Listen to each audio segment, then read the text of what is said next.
जो चाहो सो पाओगे। एक साधु घाट किनारे अपना डेरा डाले हुए था। वहाँ वह धुनी रमा कर दिन भर बैठा रहता और बीच बीच में ऊंची आवाज़ में चिल्लाता, जो चाहो सो पाओगे। उस रास्ते से गुजरने वाले लोग उसे पागल समझते थे। वे उसकी बात सुनकर अनसुना कर देते और जो सुनते हुए उस पर हंसते थे। एक दिन एक बेरोजगार युवक उस रास्ते से गुजर रहा था।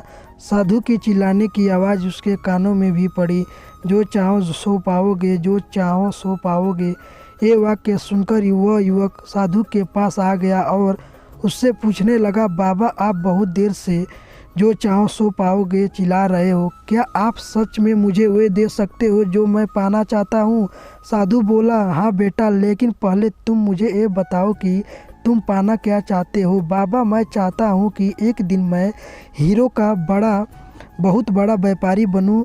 क्या आप मेरी ये इच्छा पूरी कर सकते हैं? युवक बोला, बिल्कुल बेटा, मैं तुम्हें एक हीरा और एक मोती देता हूँ, उससे तुम जितने चाहें हीरा मोती बना लेना। साधु बोला। साधु की बात सुनकर युवक की आंखों में आशा की ज्योति चमक उठी। फिर साधु ने उसे अपनी दोनों हथेलियाँ आगे बढ़ाने को कहा। युवक ने अपनी हथेलियाँ साधु के सामने कर दी। साधु ने पहले उसकी एक हथेली पर अपना हाथ रखा और बोला, बेटा ये इस दुनिया का सबसे अनमोल हीरा है, इसे समय कहते हैं। इसे जोर से अपनी मुट्ठी में जकड़ लो, इसे द्वारा तुम जितने चाहे उतने हीरे बना सकते हो, इसे कभी अपने हाथ से निकलने मत देना। फिर साधु ने अपना दूसरा हाथ युवक की दूसरी हथेली पर रखकर कहा, बेटा ये दुनिया का सबसे कीमती मोती है, इसे धैर्य कहते हैं।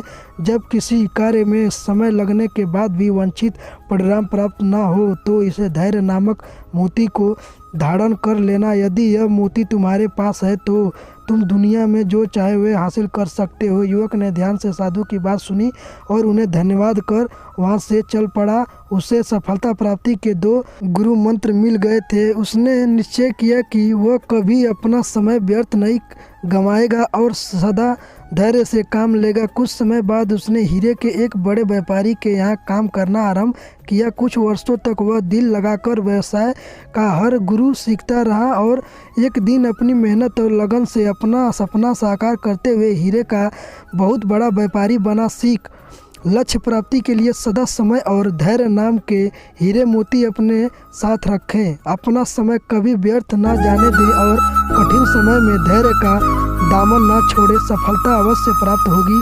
दोस्तों ये छोटी सी कहानी आपको कैसे लगी?